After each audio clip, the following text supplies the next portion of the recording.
السلام علیکم ناظرین، پروگرام خبر کے ساتھ میں ہوں آپ کی میزبان رمشا خبر۔ ٹاپ سٹوری آج کی ہماری یہ کہ ایک تو سیرل المیڈا کے جو کالم تھا، جو آرٹیکل تھا، اس نے تہلکہ مچا دیا اور اس کی مذمت بھی کی جا رہی ہے، ان کا نام ECL میں ڈال دیا گیا۔ دوسری جانب ہم آج بات کریں گے کہ پاک سے زمین پارٹی نے ایک پریس کانفرنس کی ہے جس میں جو مصطفیٰ کمال ہیں وہ مطالبہ کر رہے تھے کہ فاروق ستار کو وہ ویلکم کرتے ہیں، وہ پھر بھی آ سکتے ہیں ان کی پارٹی میں، لیکن ہم جو دوسرے نام ہیں ان پر ضرور غور کریں گے کہ کون سے ایسے لوگ ہیں جنہیں شامل ہونا چاہیے یا نہیں ہونا چاہیے۔ اور بھی بہت ساری سٹوریز ہیں جن پر ہم بات کریں گے، لیکن سب سے پہلے بات کرنے کے لیے اس پر آغاز کرتے ہیں۔ میرے ساتھ موجود ہیں انجم رشید صاحب، ہمارے تجزیہ کار، یہاں سے بات کا آغاز کرتے ہیں۔ انجم صاحب، سب سے پہلی بات، پاک سے زمین پارٹی نے پریس کانفرنس کی، مصطفیٰ کمال کہہ رہے ہیں میری ساری باتیں جو ہے سچ ہوتی جا رہی ہیں، لندن سے رابطے نہیں ٹوٹے، فاروق ستار کو بار بار بلاتے ہیں، نئے چہرے، پرانے چہرے پھر نئی پارٹی میں آ گئے۔ دیکھیں اس میں کوئی شک نہیں کہ مصطفیٰ کمال بات بالکل درست کہہ رہے ہیں۔ وہ یہ کہہ رہے ہیں کہ انہوں نے MQM پہ الزام عائد کیا تھا کہ وہ را کے ایجنٹ ہیں اور را سے وہ مدد اور پیسے لیتے رہے ہیں الطاف حسین، اور انہوں نے کہا تھا کہ MQM میں ٹارگٹ کلر ہے، وہ ڈرلنگ کرتے رہے ہیں، بوری بند لاشیں بھیجتے رہے ہیں، اور وہ اس تمام اور یہ پاکستان کے دشمن ہیں، ہم اس سے علیحدگی اختیار کر کے ایک علیحدہ پارٹی بنا رہے ہیں، اور انہوں نے علیحدہ پارٹی بنائی اور انہوں نے MQM کے ووٹر کو اور MQM کے لیڈرز کو اور MQM کے ورکرز کو انوائٹ کیا کہ ان کی پارٹی میں آ جائیں۔ ٹھیک،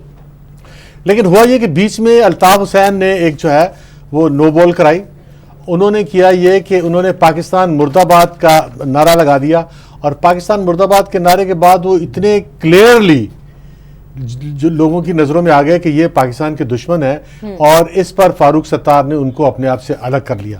لیکن فاروق ستار نے اپنے آپ کو بتدریج الگ کیا، اور مصطفیٰ کمال نے ایک جھٹکے سے ایک نئی پارٹی بنا کے الطاف حسین سے اور MQM سے اپنے آپ کو الگ کیا۔ اور وہ تو یہ سارا کام پہلے ہی کر چکے تھے۔ اصولی طور پر مصطفیٰ کمال بات درست کہہ رہے ہیں، لیکن سیاسی طور پر دیکھا جائے تو فاروق ستار بہت کامیاب ہیں۔ ایک تو انہوں نے جو ہے وہ پاکستان مرد آباد کہنے والوں سے اپنے آپ کو الگ کر لیا،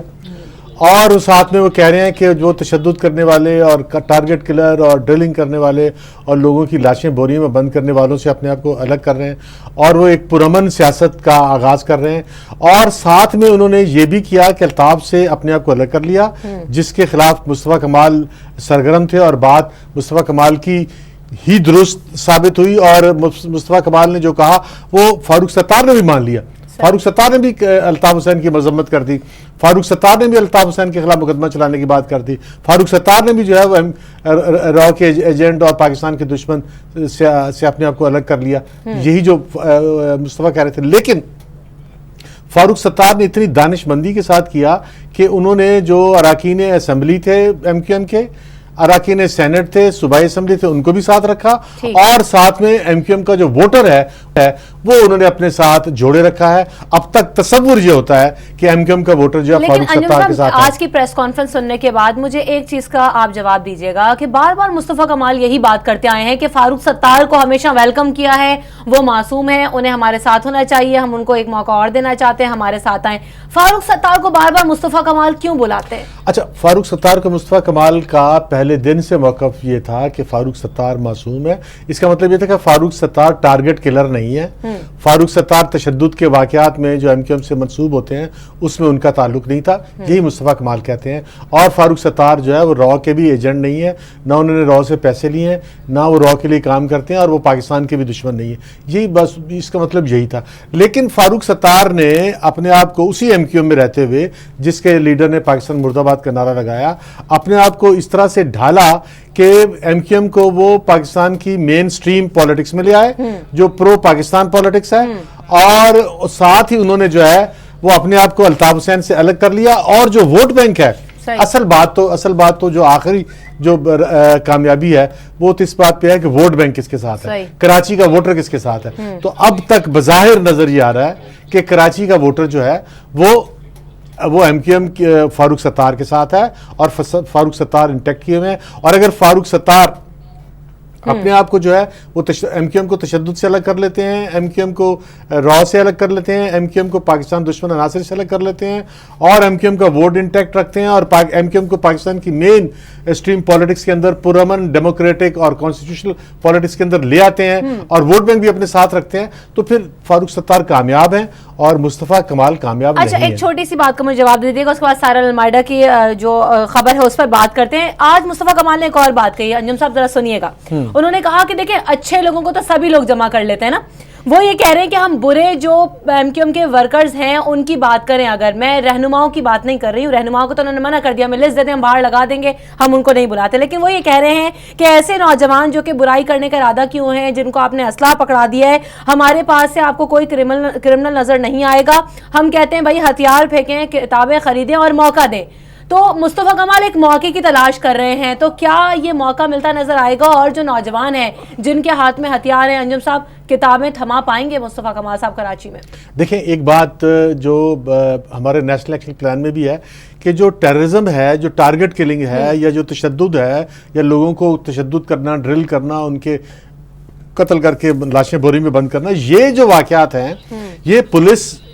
کی اس میں ضرورت ہوتی ہے, کلر کو پکڑے. اس میں فوج کی بھی ضرورت ہوتی ہے, اس میں رینجر کی بھی ضرورت ہے. لیکن جو آخری جو وار ہے وہ پولیٹیکل وار ہوتا ہے کہ آپ لوگوں کا مائنڈ سیٹ چینج کریں, آپ لوگوں کے ذہنوں میں تبدیلی لائیں کہ وہ تشدد سے الگ ہو کے وہ مین سٹریم پالیٹکس میں, کانسٹیٹیوشنل پالیٹکس میں, قانون اور آئین کی حکمرانی میں یقین رکھتے ہوئے وہ پرامن پالیٹکس کے اندر آ جائیں. تو یہ کام پولیٹیشین کا ہوتا ہے. اور یہ مصطفیٰ کمال درست کہہ رہے ہیں کہ مصطفیٰ کمال جو ہیں وہ پولیٹیکل کام کر رہے ہیں کہ جو لوگوں کا مائنڈ سیٹ کو چینج کریں. لیکن فاروق ستار بھی تو یہی کہتے ہیں کہ میں نے بھی لوگوں کا مائنڈ سیٹ چینج کر رہا ہوں, اور وہ ایک پولیٹیکل پروسیس ہے. وہ بندوق کا ایک عرصے تک وہ اسی جماعت میں رہے جس کو دہشت گرد جماعت اب کہا جا رہا ہے, اور جو ہے گرفتاریاں بھی ہو رہی ہیں, تو یہ ایک الگ ٹاسک ہوگا, ایک الگ بحث ہوگی. یہ بھی درست ہے. لیکن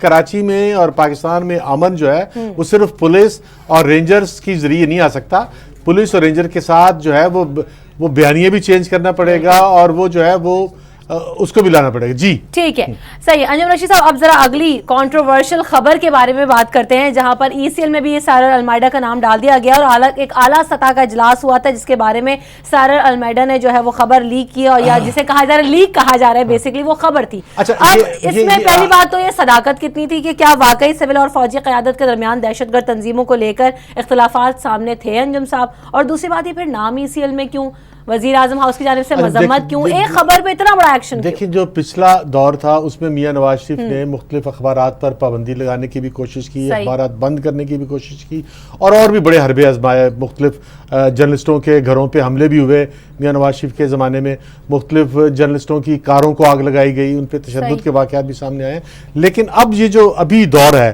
یہ 2013 کے بعد ایسی کوئی مثال نہیں ملتی کہ کسی جو ہے وہ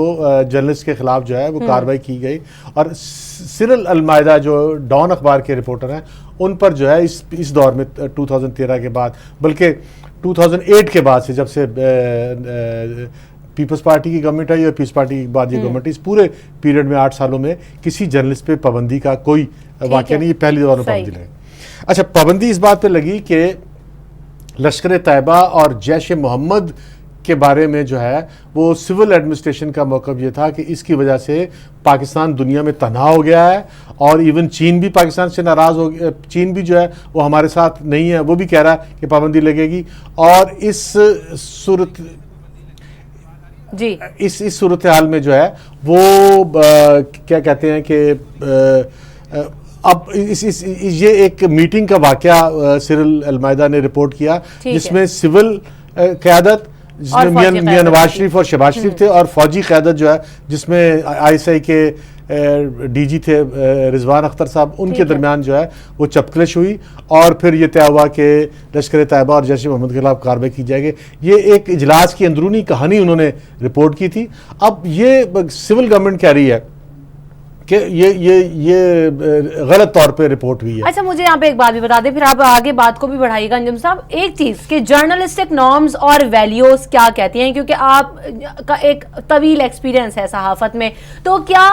صحافت میں اس بات کی اجازت نہیں دیتی صحافی کو کہ ایسے اجلاس کی اندرونی کہانی جسے کہا جا رہا ہے اسے سامنے لائی جا سکے؟ کیا چھپانا یہ صحافت ہے, اصل صحافت؟ یہ انویسٹیگیٹو رپورٹنگ ہے, اور یہ بڑی کامیاب رپورٹنگ ہے, اور ایک ایک اجلاس ہوا, اس کے اندر جو ہے وہ مخصوص 8 یا 10 لوگ موجود تھے, انہی میں سے کسی ایک سے بات معلوم کر کے باہر شائع کرنا یہ رپورٹر کا حق ہے. اور اگر آپ رپورٹر سے پوچھیں کہ آپ اس کا نام بتا دیں جس نے یہ سٹوری لیک کی ہے, تو یہ رپورٹر کو قانونی اور اخلاقی اور انٹرنیشنل تحفظ حاصل ہے کہ وہ اپنے ذرائع کا, اپنے سورس کا انکشاف نہ کرے. لیکن یہ خبر بڑی عجیب ہے کہ یہ جس میں ایک میٹنگ ہے جس میں میاں نواز شریف بیٹھے ہوئے ہیں, جس میں جو ہے وہ شہباز شریف بیٹھے ہوئے ہیں, جس میں جو ہے وہ چودھری اعزاز بیٹھے ہوئے ہیں جو سیکرٹری داخلہ ہیں, اور جس میں جو ہے وہ ISI کے سربراہ بیٹھے ہوئے ہیں, رضوان اختر صاحب, جنرل رضوان اختر صاحب, اور دوسرے لوگ بیٹھے ہوئے ہیں. اچھا, اس کی کہانی جو ہے اندر جو فوجی قیادت اور سول قیادت کے درمیان جو تصادم ہوا لفظوں کی بنیاد پہ, جو تنازع پیدا ہوا, جس پہ کشیدگی ہوئی اور اختلاف ہوا, وہ تھا لشکر طیبہ پر پابندی لگانے کے سلسلے میں. اچھا, جب یہ خبر اور جو اخبار کا ایڈیٹر یہ کہہ رہا ہے کہ بھائی جب یہ خبر آئی تو یہ میں نے بھی کنفرم کی, مطلب رپورٹر نے خبر دی اور رپورٹر نے ایڈیٹر کو بتایا کہ میں نے فلاں افراد سے یہ خبر لی ہے, تو ایڈیٹر کہتے ہیں کہ میں نے بھی کنفرم کی. جب ایڈیٹر کہتے ہیں کہ میں نے بھی سٹوری کنفرم کی تو پھر 100% سٹوری کو درست ماننا پڑے گا, اس لیے کہ ایک اخبار کا ایڈیٹر بھی اتنا ہی معتبر ہے, اتنا ہی قابل احترام ہے اور اتنا ہی سچا ہے جتنا پرائم منسٹر اور جتنا جو ہے کوئی ISI کا سربراہ یا کوئی اور چودھری اعتزاز جتنے سچے. اور اگر انجم صاحب اگر یہ سٹوری سچ نہ ہوتی تو اتنا پریشر بلڈ ہونے کے بعد یا تو ادارہ بیک آؤٹ کر جاتا یا ایڈیٹر جو ہے وہ سائیڈ لائن ہو جاتے, رپورٹر کو آگے کر دیا جاتی ہے. دیکھ رہے ہیں کہ ادارہ, ایڈیٹر, رپورٹر سب ایک پیج پر دکھائی دے رہے ہیں, اور ابھی بھی وہ یہی بات کر رہے ہیں کہ ہماری جو سورسز ہیں وہ بہت ہی معتبر سورسز ہیں جنہیں ہمیں یہ خبر دی تھی, جس کے بعد یہ خبر شائع کی گئی, اور کسی چھوٹے اخبار میں نہیں, ایک بڑے اخبار میں خبر شائع کی گئی, تو یہ کوئی چھوٹی بات نہیں ہے. بہرحال جب یہاں پر بریک لیتے ہیں, بریک کے بعد واپس آئیں گے تو بات کریں گے کہ مسلم لیگ نون کے انٹرا پارٹی الیکشنز ہونے ہیں 18 اکتوبر کو, اس پر بات ہوگی. ساتھ ساتھ لاڑکانہ کے چانکا اسپتال میں مریضوں میں ایڈز وائرس کا انکشاف ہوا, اس پر بات ہوگی. آفٹر دس بریک ہمارے ساتھ رہیے.